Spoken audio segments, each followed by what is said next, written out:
Guys, please settle down. Starting with the next session.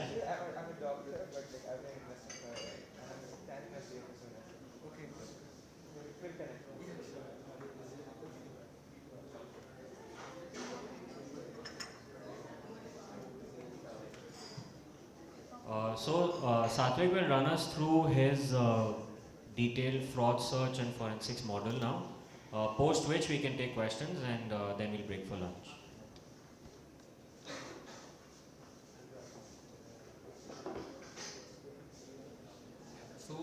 Basically realizing that the kind of growth we are looking at, we require kind of a foolproof mechanism to see whether the intent of the promoter is clean, and that shows in the numbers. So we have tried to develop a very exhaustive fraud search and forensic accounting model.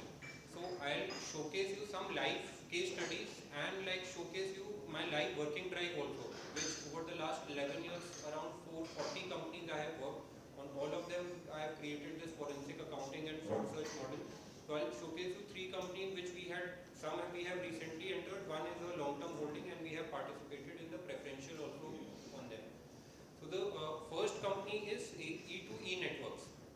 So the name must be sounding very unfamiliar to you, but Zomato, Purple, Nykaa, basically around 15% of India's unicorns have been built on E2E Networks platform over the last decade. The company was founded in NCR and had been a Bloom Venture backed company. Again, this company came up with an SME IPO in 2018, one of the very few private equity backed outcomes to be an SME IPO, because otherwise it would either be a secondary sale or a main board IPO. And it was, I think, a sub 200 crore listing. E2E Networks, today as we speak, the market cap is 77,000 crore. 7,700 crore. My mistake. Sorry. So although we did not create that kind of wealth, we got in literally 4 months back. So just to give you a framework on how we entered, what patterns we were seeing.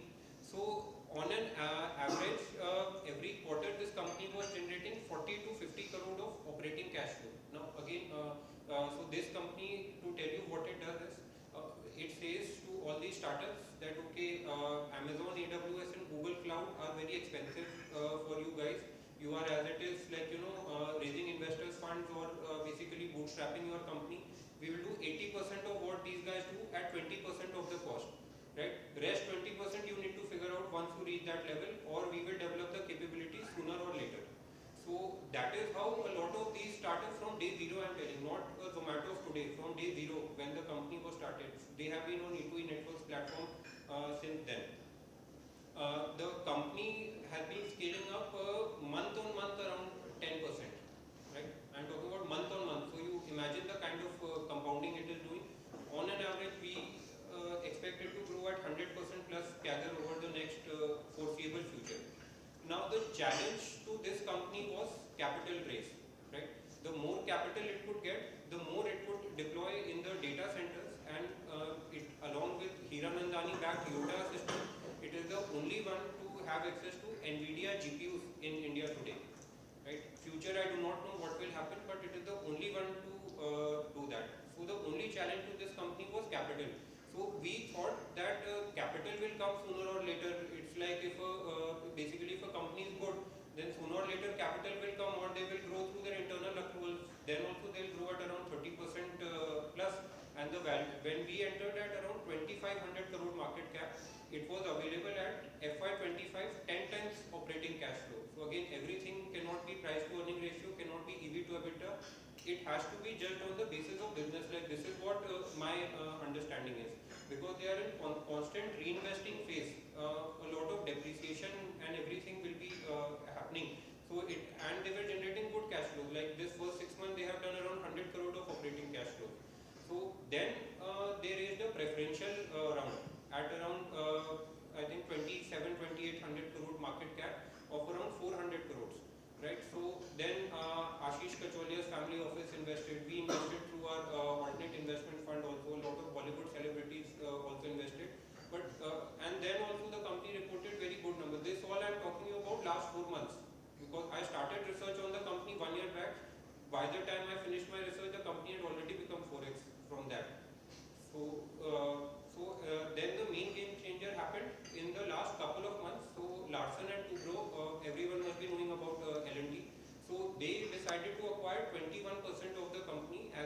kind of a strategic or non-strategic, whatever you call that, at higher market cap, around 25% higher than the current, basically the preferential round.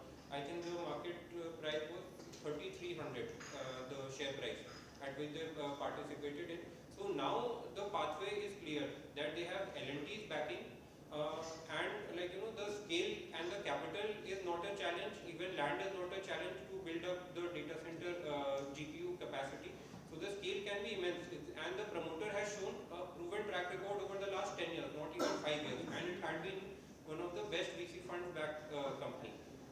So coming to the framework in play, cheap entry valuation at 10 times EV to operating cash flow, historical growth rate of 25% plus.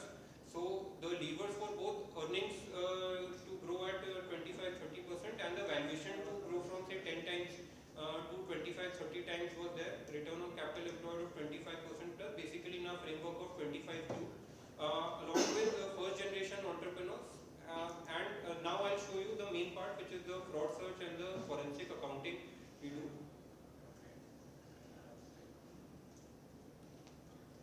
So this is basically the fraud search document, which is a template as to what we will run on every company. So bear with me for 2-3 minutes. This part will be very, very boring. So it is simple, nothing very fancy. Everything will be available on Google. It is just plain simple, hard and boring work. So first we'll visit 2 pages of every Google search. So first we'll check whether the company's name has been changed or not. On watch out investors, even money control sometimes has that data.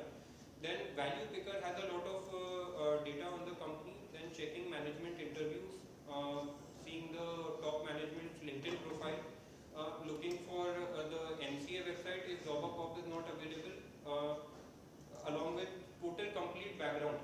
This I am telling you only this, then I will show you live case studies of the companies we'll be talking about. Checking the historical share price pattern of listed companies. Now this comes in a double way, especially in the kind of companies now we are looking at, right?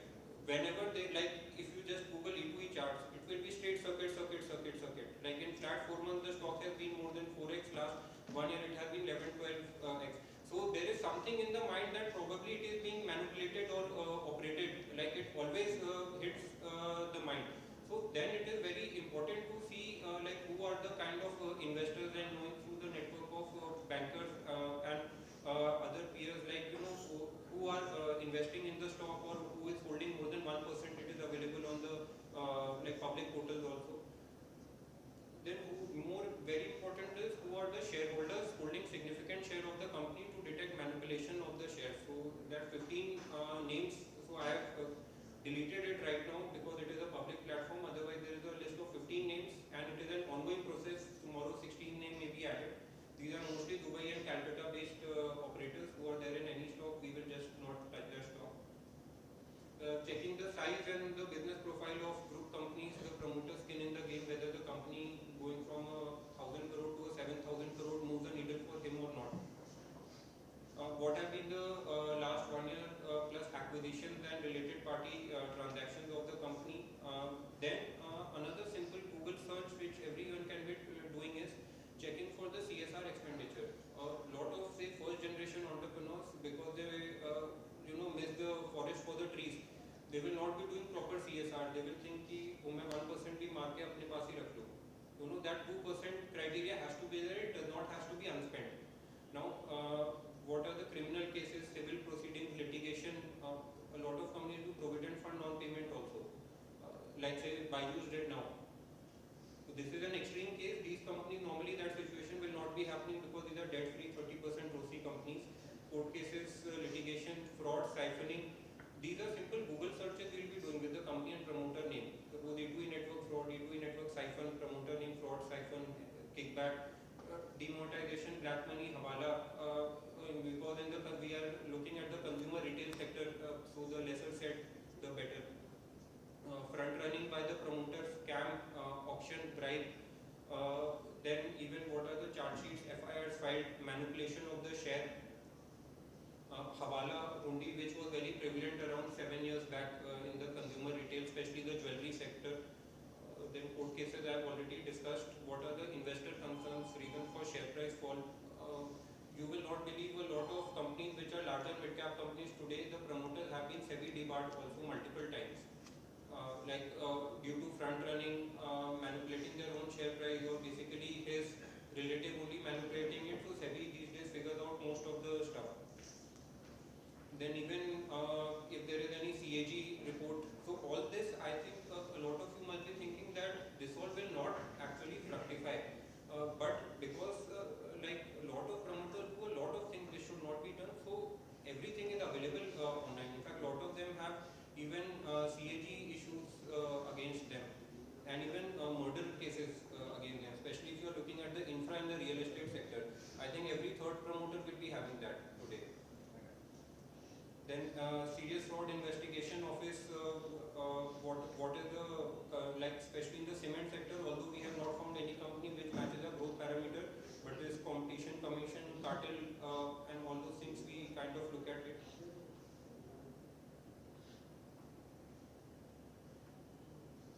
Then especially in like government regulated entities, again we do not like investing in them. What is the changes in government regulation?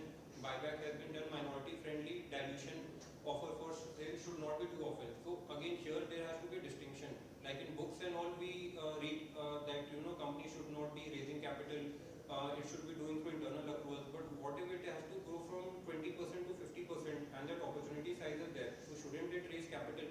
Now the question, because logically if a company is going at 25% and doing a 25% ROE, it can't grow more than that unless it raises capital. So here that distinction we have to make, whether it is using that for growth or it is using that to just siphon out. And that will be like a continuous process, because we'll get to know that in like periods of time after the execution happens. What are the long-term contracts? Then there is one interesting thing, EPFO, Employee Provident Fund Organization. So a lot of these technology, e-commerce, IT services companies, they will be telling, okay, we are planning to grow 10% month on month, 5% month on month, annualized around say 50 to 100%. Now how do you verify that data? Because it is kind of the commoditized industry. So like even the VFX industry, because it is estimated to be where the Indian IT was in 1990s. Because all these now Avatar, Spider-Man and all VFX is being done by Chennai-based companies today. So we verify that by the EPFO data, the employee count should be increasing at the rate at what the company is telling. Okay, if they are planning to increase the sales 10% month on month, so at least employee count should be increasing 5%. Because otherwise, how will they service that kind of demand? Then what has been the debt restructuring, not for profit? Suppose they are doing CSR to their own foundation only and building their own real estate out of that. This is a very rampant practice in like old industrial houses. Whereas again the charity donation going for say a Nifty company to have a aircraft or a private jet is fine, but for an Aditya Vision to have that is probably not fine. Then a lot of these again old industrial houses I have seen, they because say their factory will not be doing well. Okay, like especially this happens in the jute and textile sector. So they will themselves put fire in their factory. Okay, and then they will raise claims against that. This is very rampant. Basically I think 20% of all the jute companies which are listed today, you just see their quarterly filings. There will always be that subnote that okay, 150 crore is pending from this insurance agency because of this fire which broke out and all. So then we have to see whether it was genuine or not, because the business is not making money. They are like, at least we'll get these claims. Then credit re-rating is very like a good vehicle. Ideal is if you are getting in before the credit re-rating event, but after that also it's fine. Like especially from CRISIL, ICRA and all. Then for pharma company, we try to avoid companies which are having a US FDA any observation. So that is why like we are only focused on the domestic branded formulations businesses mostly, because these are kind of quasi FMCG in nature. Whereas the US generics export oriented, lot of US because a lot of challenges are there, and especially on the quality and all, and I do not want to like have a like not non-peaceful night's sleep because tomorrow a US FDA ban will come, and this has happened to the largest of companies. Like even the companies which are there in the Nifty, or the company whose owner was the richest man in India at one time. So I just do not want to take that risk in the portfolio. Then again, now this all I talked about the company. Now the promoter related also, a lot of it is same only. Basically, dispute between the two partners, scams, SEBI, DBAT, so on and so forth. It is broadly the same. Whether the promoter has been arrested or jailed now, again you will be thinking that because these guys are so rich and they are doing so well in business, this will not have happened. But this is like very like common these days, I would say. Now this is again a funny part. So normally we have this thing that if a second generation is coming in, the old family business, what is his kind of lifestyle? So a lot of these, because they will mostly be based in like say, or they would be like roaming around in Delhi and South Bombay. So and if they are like very social in nature, they would have come to some page 3. So this is where Instagram comes into use, right? So we see like what their kind of nightlife is. There would be some common connections who would be there connected to them on Instagram also to see what kind of handles are there. So this thing we have been doing for a couple of years and we have been saved also a couple of times when the next generation was taking over. Then the promoter remuneration, like a leading media company, despite them making profits or not, like the promoter will not budge on the remuneration. Like he's like the investors can go save themselves. I'll take this amount of salary. Bill discounting receivable. So now we are done with the boring part. Now we'll come to the live case study of E2E Networks. So this is like my working drive, which has all the work I've done over the last 11 years. So I thought I'll just open this only.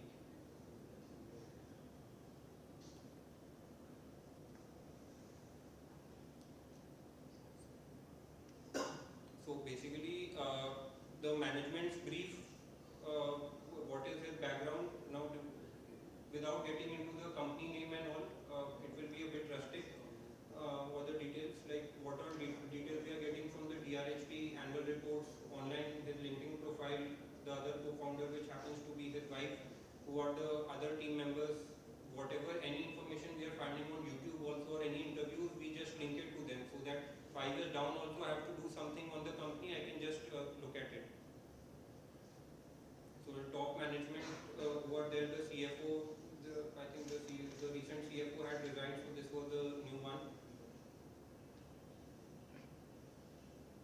So this will be basically the top 10-12 people who are there. Then the CSR looked all okay. I think in this company the depreciation rate was basically they had changed their accounting practices in Q1 24, but we looked at it that we cannot get Asian Paints quality kind of businesses in the small cap segment. So we have to be clear that it's not an outright fraud. It won't be 100% clear. Otherwise, we'll make then that that nifty returns also. So we have to be clear that it is not an outright fraud, and we know that we will. It's very rare to get 100% clean business also. It has to be acceptable in nature. Then since it was kind of a quasi-IT services or basically tech company, what were the Glassdoor reviews, court cases, and so this is what I was talking about basically. India Kanun, we saw that nothing major, basically one employee had ran away and they had took their car also, the company car, so it was like nothing. The IT cases were like in lakhs also, I think it's fine for now $1 billion company, like 1 lakh, 14 lakh.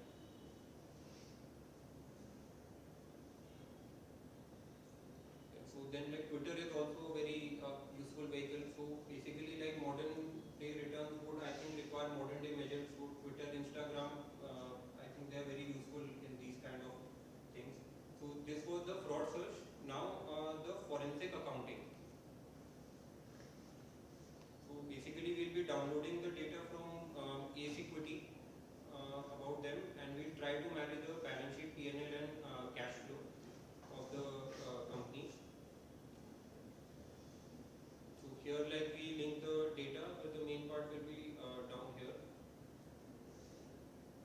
Yeah, so whatever is in green it's kind of fine, in yellow it is like debatable, and red is red flag. Now again 100% green we will not get, but we have to know what we are getting into. So sales growth, write-off more than 6 months, receivable by sale were very less, cash conversion was very good, reinvestment rate used to be very high, cash tax rate was also decent, cash was not like very less on the books only, so there was almost no cash shield. ROIC and everything was decent. Contingent liabilities. Then from the annual report, whichever thing we see is relevant here, we try to like put in here only, so that basically it's a working file for me only. I do not like plan to market it or something, showcase to investor. So like what are the contingent liabilities, other income. So like I told, like if there is cash on the books and there is no other income, or they are telling that there is check in hand and there is like those things can happen. So we try to verify that.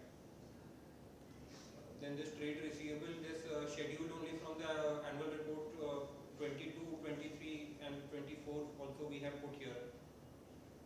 So then as the 25 thing comes, we'll just update it here. So this was basically a live case study on E2E Networks, basically.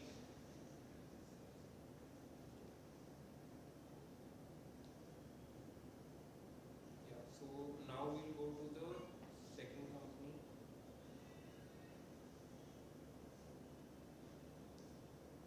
So second company, again, like earlier we had covered the consumer sector, so I plan to cover one company in the technology or IT services and then one in the healthcare sector, so you have a flavor of all the sectors I am doing.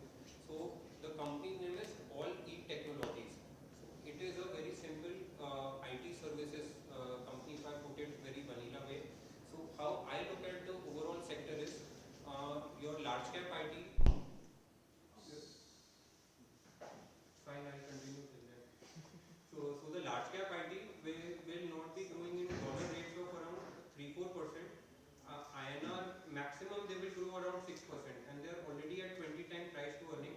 So the kind of returns at least I am looking for purely, unless some valuation re-rating happens, which I am not like getting into, because that is basically luck. Purely on the basis of earning growth, it will not happen.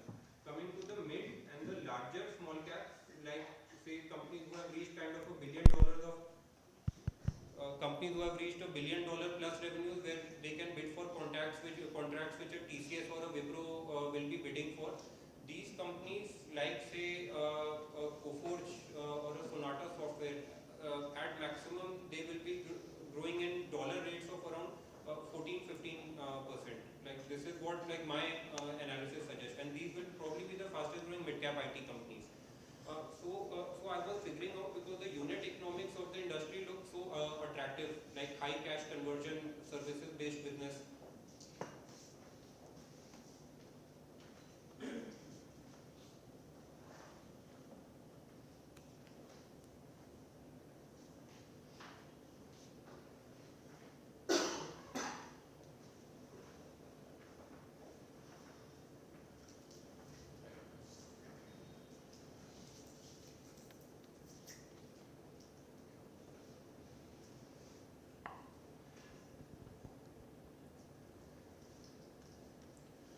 So basically the smaller mid cap or the larger mid cap and the larger small cap companies, my calculation are the best of the best will grow in dollar terms at around 15%. INR you can take 17-18%. And considering the cycle we are in, they have already been re-rated from a 10 time price to earning to a 20-30 time price to earning issue. Like even the new IPOs which are coming off the digital analytics company, they are at a 40 time price to earning multiple. Because IT companies we can value at price to earning multiple, because there is no as such capex and all. Basically now I was looking at a lot of SME IT companies.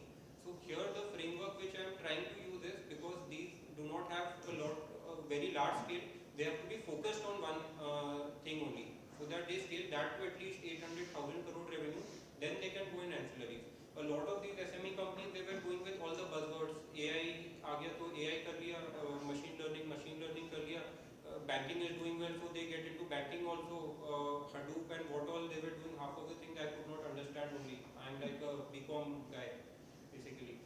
So this company was very good, because the like I found at least it to be very good. The promoter was an ex Tata Unisys senior level guy. Started it from scratch. He's a professor also. And was showing decent track record, and they had raised around 100 crore in the IPO and not used a single penny from that, because otherwise, especially in the SME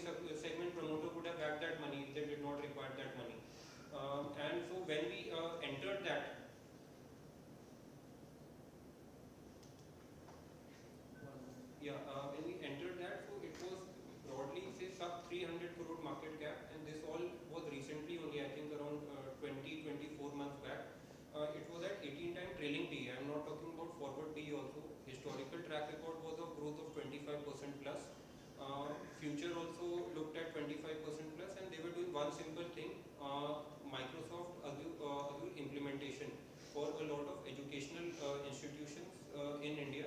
And once they had a proof of concept there, then they were going after a lot of these retailers in Africa. So they were doing one simple thing only, basically planning to be implementation partners for all these educational institutes, but doing that very well. And they were like, with these customers only we will scale up. So this is why I liked these companies, despite other companies showing higher growth, because they were not in a single vertical doing a lot of other things. So entry valuation was decent, historical track record was very good, the accounting and the management looked very clean. So it basically cleared all our 25Q framework.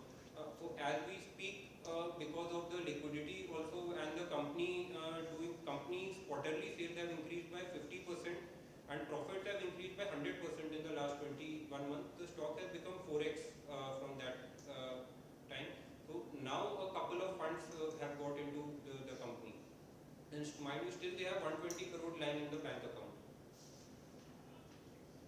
So this was like what has happened. Now I'll show you again very briefly the fraud search and the forensics which had been done.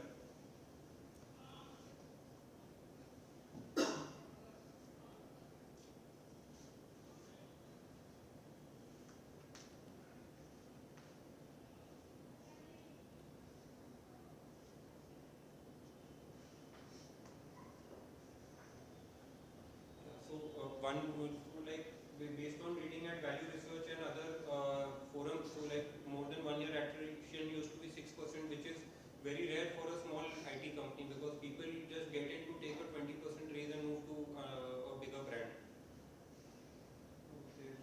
Business. So this is like on the business mostly like into Microsoft Azure implementation only.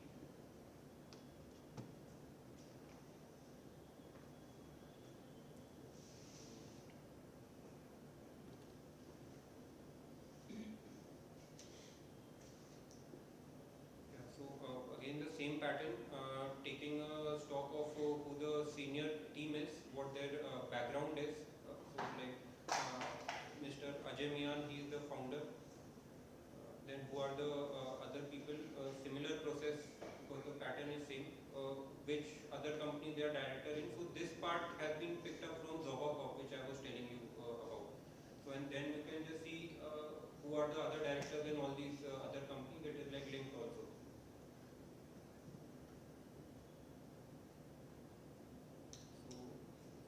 Then who are the related parties, what are their companies, subsidiaries also, mostly it was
what are the subsidiaries, what are the related party transactions, whether it is anything meaningful. For a lot of these IT services companies, because they would be doing work in Netherlands, multiple African countries, for taxation purposes also, they have made a lot of subsidiaries there. But it has to be like all fair, like it shouldn't be like they are backing money from their Indian business, which is making a lot of money to international subsidiaries.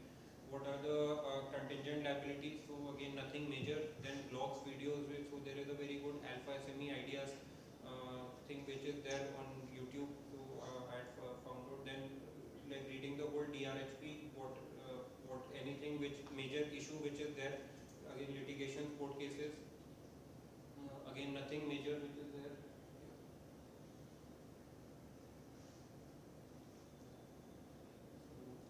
Filed against the company, filed by a company, both kind of nil. So all this, then one is checking on the DRHP, then going to India Kanun also and case might to verify it, whether something has been missed or after the DRHP date something might have come up or not also.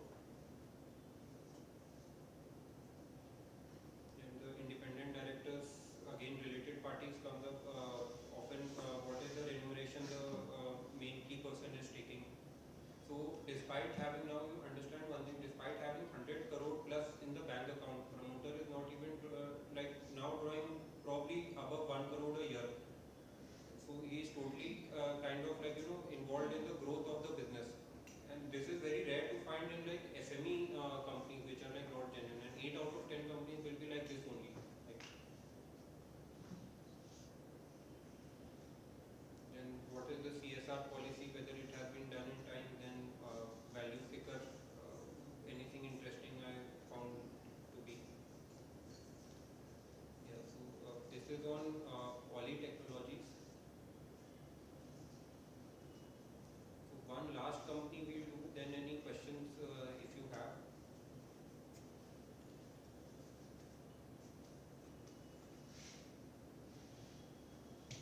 So there's this company by the name Beta Drugs, again a very unfamiliar name.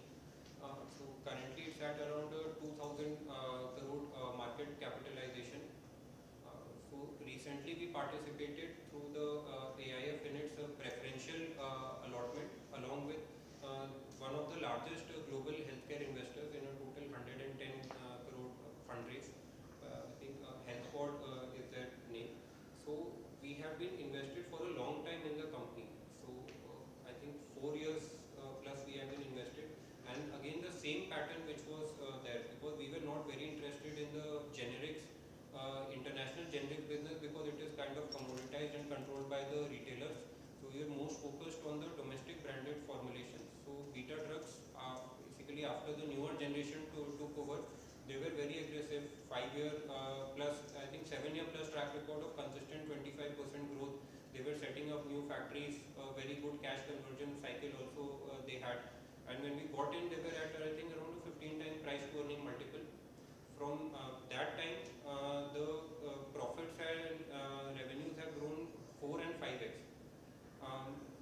from that time. And then recently also in the alternate investment fund, we participated in a CCD structure, cumulative convertible debenture at a 7.3% interest. So again the point is a 150 crore company which was having a 5-7 year track record, today it's at 2000 crore. So and the earnings have also grown and the markets have also discovered it. So there is a lot of opportunity in the SME space, but most of the investing public in the large is telling it to be fraud. Yes, they will be fraud, but there will be these 10x plus outcomes in a matter of 4 years also. So now coming to the fraud search and forensics.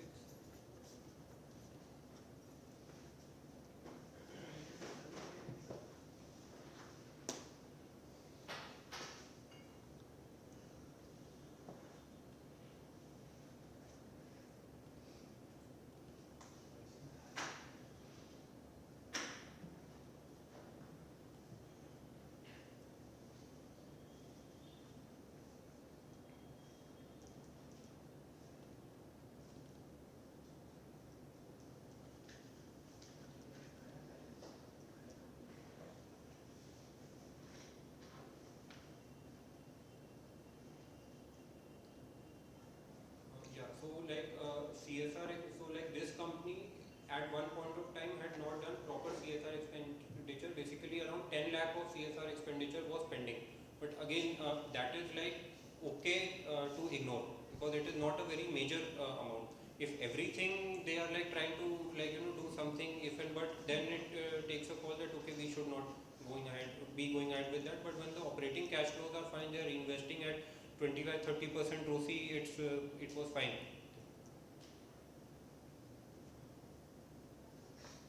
So this is the detail of the CSR we had done, and this is like a very old document, like a 4 year plus thing. Then what have been the related party transactions, because they had acquired one company called Adley Labs also. So what were the related party transactions, whether it is fair or not. Then who are the top shareholders in the company. So here we had made the list as to there is no if and but there. So this like we used to get from the annual report only 4 years back. Now it is not there, so we have to dig into other portals to get it. What have been the changes in the management? Now this data from Zobacop, what are the related parties? The same thing.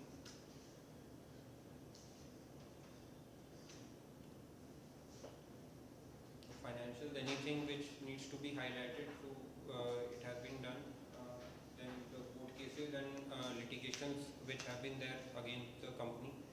Again, the amount was not very significant, but we have to know what is there. Like tomorrow, if it scales up, if we have to panic, we need to panic then.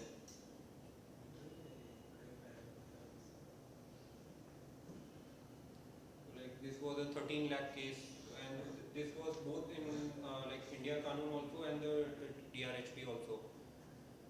So on and so forth. Then who are the auditors of the company? Yeah. So broadly this was there. Then just briefly the forensic model, which is kind of similar.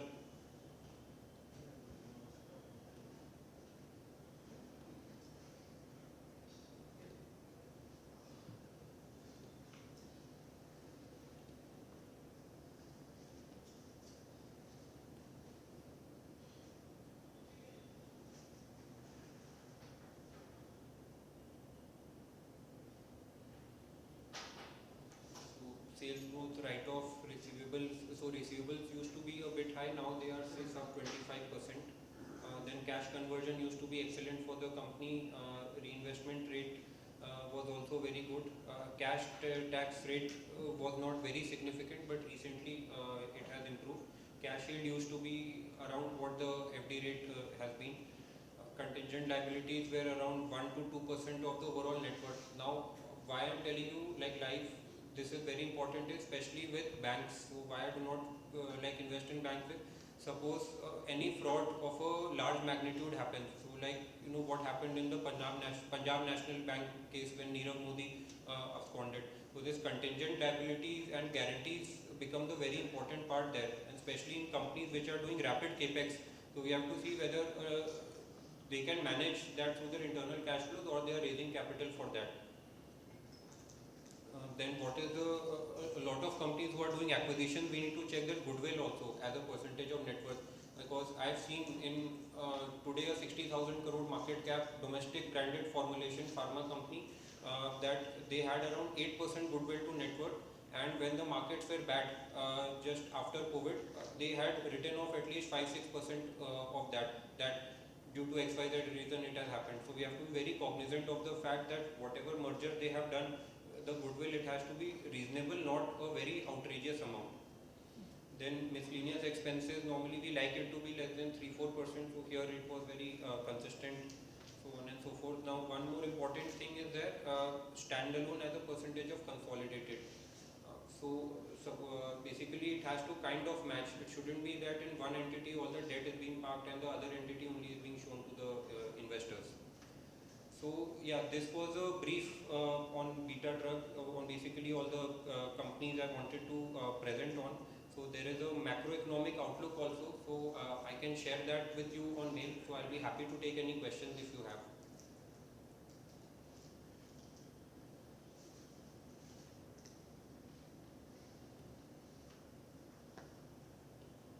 Satwik, right, Ashish, gone through your model and all. Can you please, if you can share at all, like, while going through this framework and all, whether there was any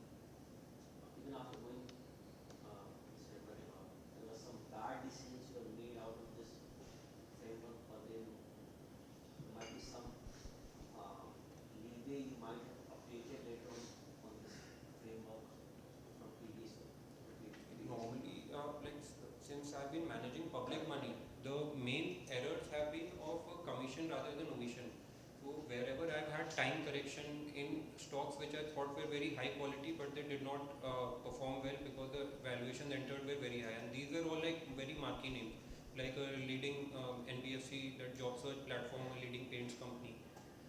So otherwise, as such, till date, like a fraud hasn't happened in the portfolio, but like never say never, because these are very like small illiquid counters. So I look at this like for my family portfolio. When I was looking at this segment, basically we were being approached by a lot of private bankers and these PVC funds for Cat 1 to AIF. So I was seeing the growth there to be lesser than these kind of companies, and these were available at very good valuations, and you could exit also, probably not in a single day, but in a week we can exit, and everything will not go wrong at every point of time. So I looked at it that way. It will be kind of a quasi private equity investing with liquidity in these kind of companies, and once they become say 3-4 thousand crore market cap with outcome, the proportion is very decent. So then it is like a normal business as usual. And the second follow-up question is maybe different than AF, but it also private space maybe similar sort of. Let's say somebody comes to you, startups and all, right? What are the 5 checklists you have in your mind along with that guy? Okay, these 5 parameters I should really look towards, right? In the initial, taking them to understand the guys. The major 5 things you would first look towards any of the companies to go deep dive into the companies. So, like the framework I told you about, it is simple. I do not believe turnarounds will turn, or at least I do not have the capability in predicting that. I like believe in very simple thing. Whatever the company has been executing in the past, if there is some trigger, they can increase the rate of change of growth. So the primary thing will be historical track record of certain parameters which I am looking at. It will be broadly be say consistent 20% plus sales growth, high return on capital employed, and high cash conversion. If that has been historically there and the market is only changing that the scale of opportunity, so that they require to raise capital and change that order from 20% to 30%, then that interests me basically. Thank you.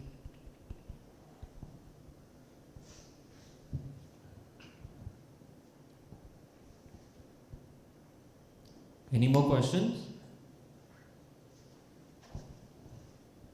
So I guess we can wrap it up then. I guess all become expert.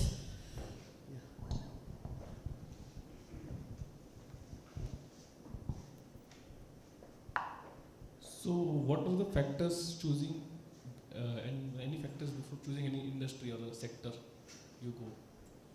So one is it should be kind of consolidating in nature, that there should not be a lot of pricing war and all, but broadly like I understand consumer healthcare and technology sector, so I focus on that because their subsectors only are 80 plus.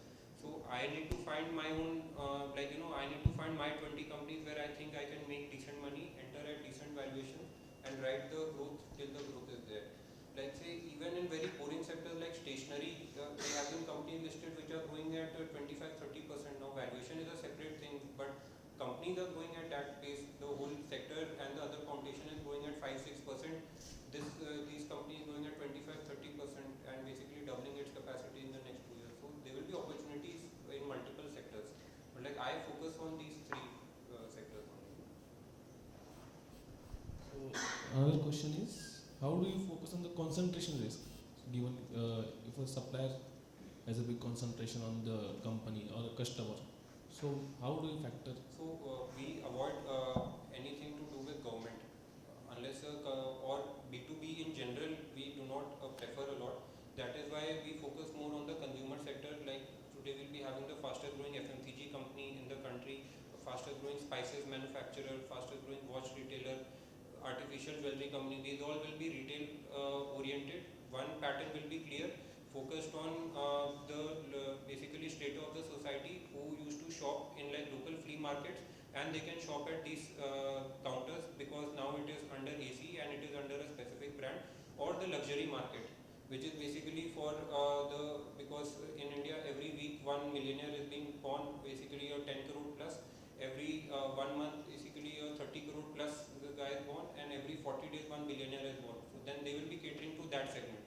So these these two segments, if we get it right and the company is executing well, so across the whole consumer sector, I think there will be a lot of opportunities going ahead also. And this will not necessarily be the companies which we hear of. These will probably be challengers to them who are doing well in their own regions only. They can do very well. To elaborate more on this, now we are almost reaching a $4 trillion economy. So each region in itself will be 1 trillion broadly, right? So companies only focusing on their own region. Suppose like this company was only focusing on that Hindi hinterland region. One company is only focused on the east region only. So there also the outcomes are very good. 100, 500 crore turnover going to 3, 4, 5,000 crore over 4, 5 years. So like the focus is there to identify those kind of companies. But how will an artificial jewelry company cater to that segment? Sorry, Artificial jewelry. Yeah. What's your view on the lab-grown diamonds? So frankly, You are writing the consumption story. Right, The right. Indian discretionary spend is increasing, but there is a shift from the natural diamonds to this lab-grown diamond. Your views on that? And how would you play that? we do not want to play that. The promoter himself will, because an enterprising promoter, he himself will, and that is already happening in the portfolio. So like two companies we have, one is like East India based jewelry company, so they have launched their lab-grown diamond. One is a Pune based company only. They are like an SME company only right now of a very large old 190 year plus group. So they are also doing artificial jewelry. So the promoter himself pivots. We have to back the right promoter and be with him till he performs. So you only have a job to do. Yeah, basically the industry and the company, everything has to be fine. Then like give something to the promoter also to do. And how comfortable you are with the equity dilution? The promoter is raising funds because they see the growth, but there is a serious equity dilution. Right. So how to process that, or how do you see that? Normally, As a red flag, or you are looking at the bigger picture? right now it's a bull market, so every company is doing a QIP. Like in fact, like this very large, basically platform company, they did in QIP. I do not understand why they did that. So we have to be very very careful in companies who are doing QIP, because the broad thesis is that a good solid business can grow through its internal cash flows if they are generating a 25-30% return on invested capital. Very rare cases will be there where I might be wrong in the future also, where historically the company had been growing that way, but the opportunity set is so large, like it happened in a couple of companies I had mentioned about, that if the funds are given to them from the 25%, they can grow at 100%. Only that case I think it is justified, but right now so everyone left, right and center is raising funds. I think this will end up pretty badly. Like without the need of capital, they are raising it. Mostly a lot of these companies, the promoter will back the money out. And since you've been seeing your portfolio is skewed towards this consumer spends and the discretionary spends, so you're riding on this the India's discretionary spend rising. So if you have so any other theme apart from this, you think would play out in the near term or the next cycle?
So yeah,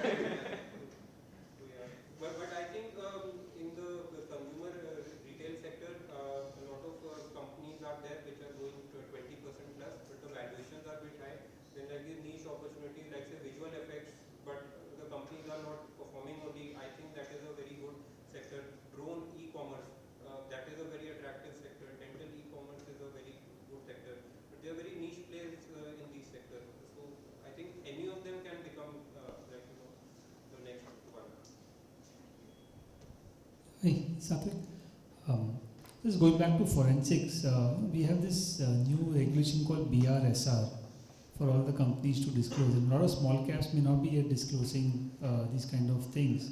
But how relevant is it for your forensics, and do you think it's adding any value, or is it just a compliance procedure? BRSR, like I do not. The business responsibility and sustainability reporting by companies. I do not think that is very relevant. Like I've gone through it for like larger companies, but I did not find it to be like very relevant because here we are selecting or rejecting based on this. So that does not add a lot of value, I would say, to that. And okay, fine. So, but that's more obviously ESG focused as well. But second thing is, many fund managers keep publicly saying that governance is cyclical, and they track management for more than 15, 20 years. So if you do not include a stock in your portfolio, let's say you exclude it, how would you continue tracking some of these stocks on the governance side, on the forensic side, because you may be more involved in your portfolio, right? It's very skewed towards a few trends, right? So how would you keep tracking governance across a longer time period? Because otherwise you'll be skipping a few cycles for those stocks as well. So normally governance increases with market cap. Like we have seen it in multiple examples. Like the footwear retailer which created the largest amount of wealth. So the governance used to be or perceived to be very bad. Now when the market cap increased, so I try to keep on tracking the execution of the company. As and when the execution gets better, then probably in a couple of years we are again running these models, so on and so forth. We are the largest pipe maker in the country also, like they have created significant amount of wealth, like one of the largest. But like if you do this analysis for them, you will be surprised to see the findings which you get. So that way the companies also evolve. We are not here to find 100% clean company, like say a Tata Group or an Asian Paints. Okay, but would the investment also be cyclical then? So you will be okay investing with a company in a good cycle because they will improve governance and market will discount the past, or would you penalize them in a bad cycle, saying that listen, I'm not going to invest in the next cycle with you because you have been inconsistent? So basically, in an ideal scenario, we would like to get out at the start of the bad cycle. But again, it sometimes happens, it does not happen. Sometimes it doesn't happen. Ideally, we would like to ride the growth journey and get out when the things are turning, competition has increased, the rate of change of growth is decreasing. Because one thing, like at least I keep in mind is like we are trying to go from neglect to euphoria in terms of these kind of companies. Other thing is we are playing on what the market perceives the rate of earnings growth and sales growth to be. So for all the companies in the portfolio and all in the watch list, I'll have a rate of growth in mind which will be there. For example, in Varun Beverages right now it's 25%. In Trent, because of the rally it had, it used to be 50%. It did not deliver, so the stock is down 15% from the top. Same in a lot of smaller companies also, markets perceive it to be there. But once that growth is not being achieved, markets will penalize it. It will be a good like long gestation period before we make any return. So I would not like to be there in that cycle. Because there are so many opportunities, like why do you waste capital and main IRR also on them? Thanks.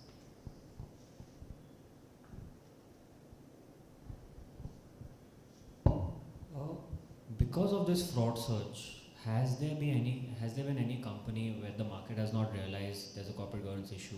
You didn't pick it up, but it did really well.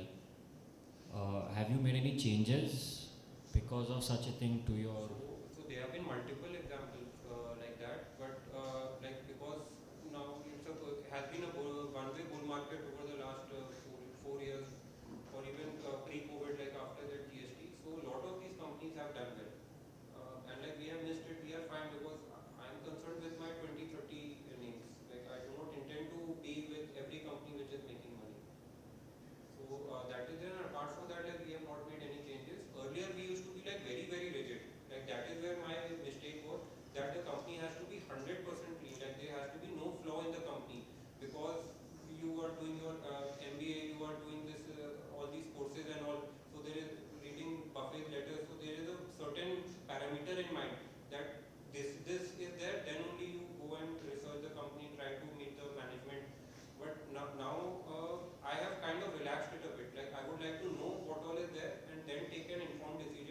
and size the position accordingly.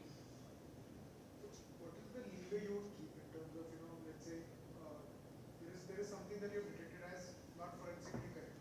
So what is the leeway you would keep to adjust for your analysis? See, broadly, that green, yellow, red I had shown you. If say 70% of that is green, I'm like okay. Like in the current portfolio also, like some companies have had like running court cases, litigations, but they are like very small amount, even contingent liabilities. So it has to be within the acceptable limits. And then main is to track the execution also to size the allocation. Because we intend to be long-term holders till the execution is there and the valuations are in favor.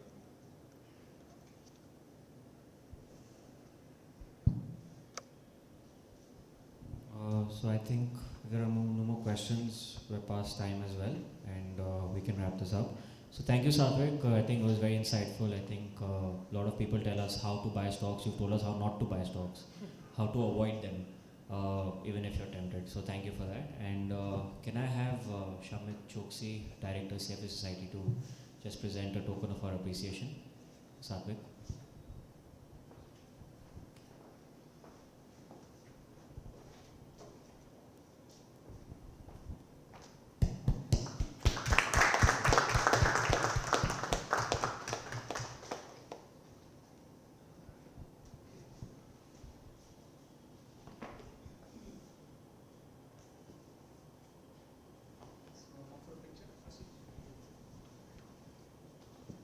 That's for the social media post.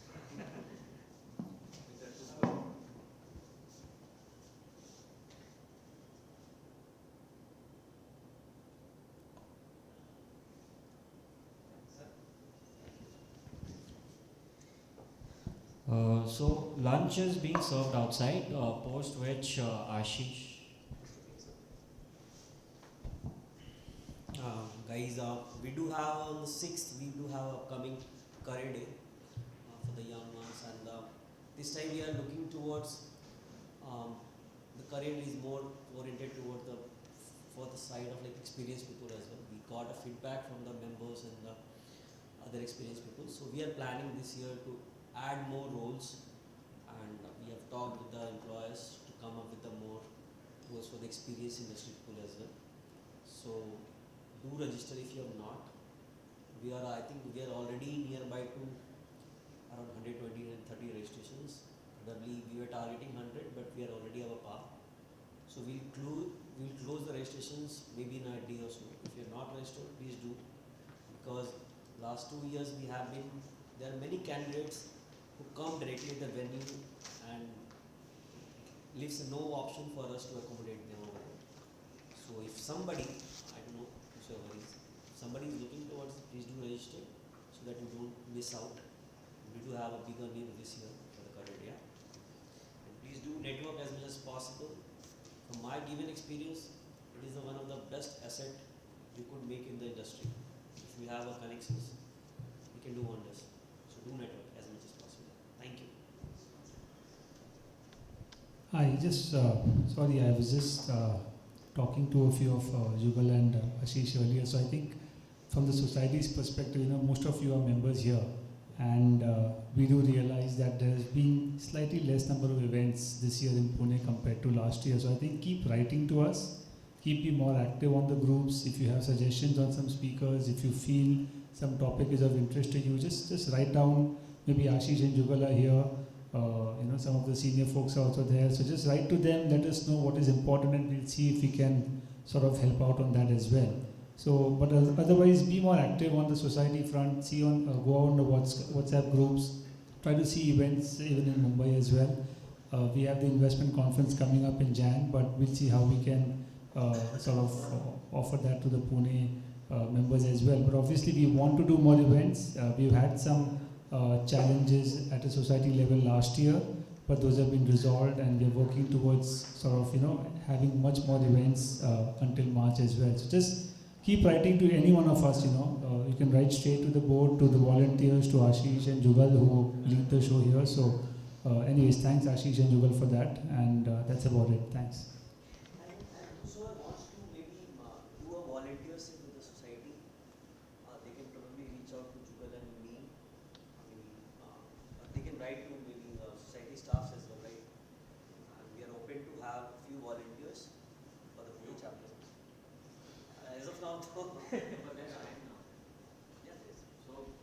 post lunch, during lunch, we have time till 3 o'clock. Ashish is here, Shamit is here, Prashant is here. Acha, he's leaving. He's leaving. We have. So you have any questions regarding volunteering? You want to get into it? You want to participate?